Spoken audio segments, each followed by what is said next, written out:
Hey guys, my name's Molly. I'm going to show you how I make my Halyard H600 sterile wrap masks. Now, the fabric itself has shown to be equivalent. It'll filter 99% of the particles that go through it. But the only thing that would prevent these masks from being classified as like an N95 mask is the fit around your face. So it's important to take what I'm making and fit it to your face to give you the best filtration as possible if you're going towards an N95. Now these are going to be much better than surgical or eons better than a cloth mask. So I just want to show you how I make mine. The first thing you're going to need to do is collect your supplies. This is a cutout. I'll attach it. You should be getting this in the same email that you get the YouTube video link. This is what you're going to trace around your fabric, the H600 Halyard paper. You trace this around it and then cut 2 patterns out just like this. So technically there's going to be 4 pieces of fabric and you'll just need 2 of these. Now depending on what you use for your straps, you can either use 4 ties. This can be any ties that you can find, or 2 elastics. So the length of the ties, it's going to be 4 16-inch ties or 2 12-inch elastics. The other thing you're going to need is a bendable metal piece. I personally cut this I was making a flower crown for a friend's wedding, and this is what I used. I had previously been using a paper clip, which you can use if that's all that you have. Any bendable wire will do. I cut this one 5 inches long. I like it because it can go a little bit farther past. I feel like it gives you a really good seal to your face. And then you'll need scissors and a pen and obviously a sewing machine. So let's get started. So the first thing that you're gonna do is you're gonna take your 2 pieces and you're gonna sew with a single layer these together once you've cut these out.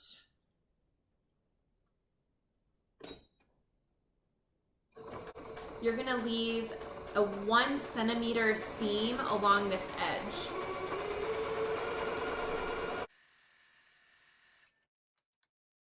And you'll do that same thing for this, and you'll end up with 2 cutouts just like this. So next what you're going to do is you're going to insert the wire into your mask. Now be careful here because this is where people have had their sewing needles break, unfortunately. So I like to leave my finger wherever the needle is as it goes in to help prevent your sewing needle from breaking. The other thing that's important here is to make sure that it's in the middle of your mask because that's what's going to give you want to make sure it definitely covers your nose. It's not all the way over to one side.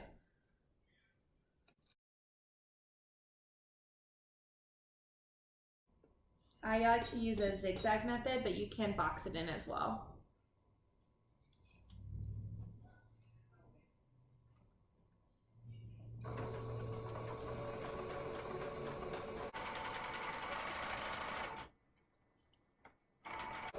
So again, I just kind of keep my finger on it to make sure it's gonna miss my needle. Makes me nervous.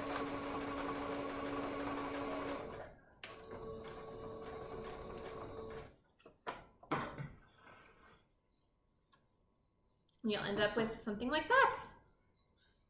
So then you cut your tails off. Now what you're gonna do is you're gonna attach your straps. So I'm gonna show you how I do the elastic. I'm also gonna show you how I do the ties. So elastic, you're gonna do like this, and you're gonna measure one inch in and 1 inch down for where you're gonna place your strap, and that's gonna be on each side.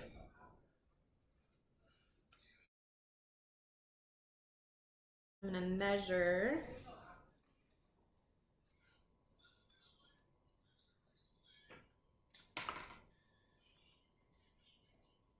1 inch by 1 inch.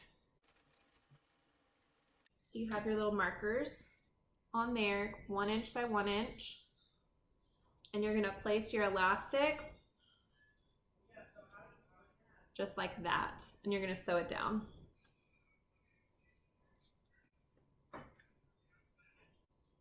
And this is personal preference for how you wanna attach the elastics. Keep in mind, it's gonna need to give a tight seal around your face and it's gonna have a lot of pressure on it. So just do whatever you think will give the best seal.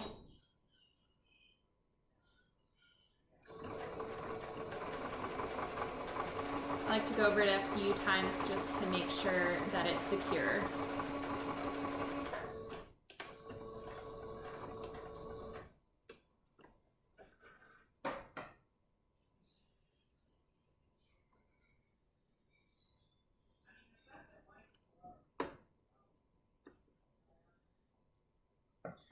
Just like that. Then you're gonna take it around. You're gonna use the same piece of elastic and do this, sew it down on the same side. Just like that.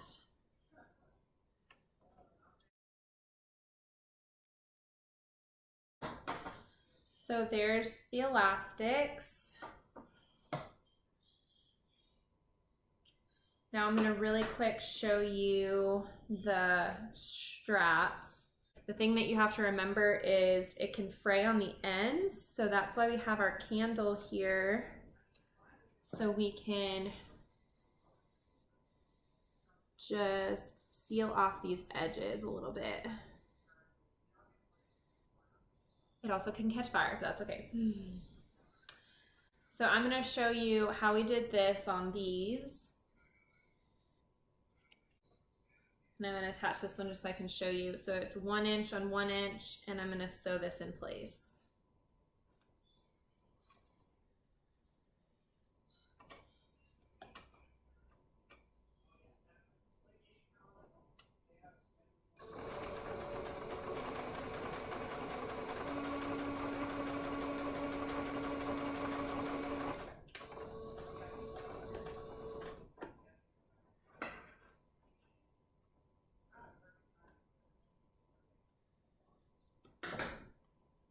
And there you go. Okay, so now we're gonna finish off these masks. So what you're gonna wanna do is, this is how you're gonna want the mask to be finished, with this strap on the outside. So since you want this to be the way that it's gonna finish, you're gonna turn these technically inside out, and you're gonna sew along this edge right here.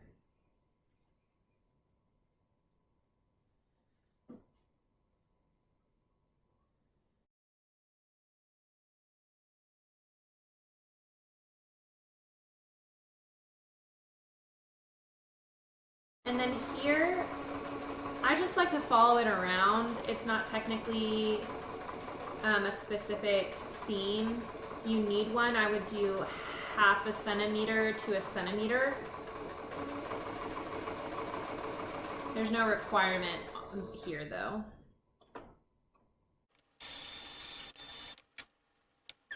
Then this will be what it looks like. Then you're going to flip it technically to its correct side.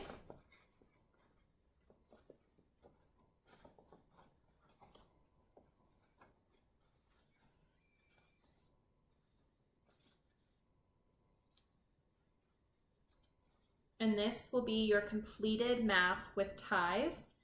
And I'm going to show you really quick with elastics. So you're going to put the part that you're going to want on the outside together and sew in a single layer around the curved edge. There's not a definite amount of seam that you want. I measured it. It tends to be about 1/2 centimeter to 1 centimeter in seam. I just follow it around and make sure that it gets a really good seal on the top and bottom.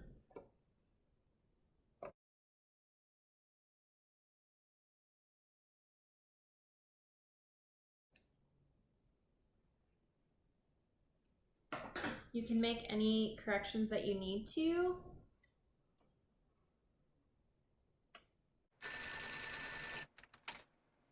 Then turn it inside out.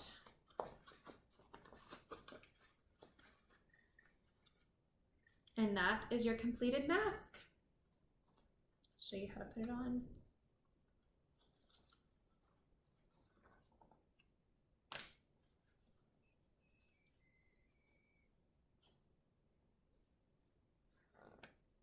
Try to get it as good of a seal around your face as possible.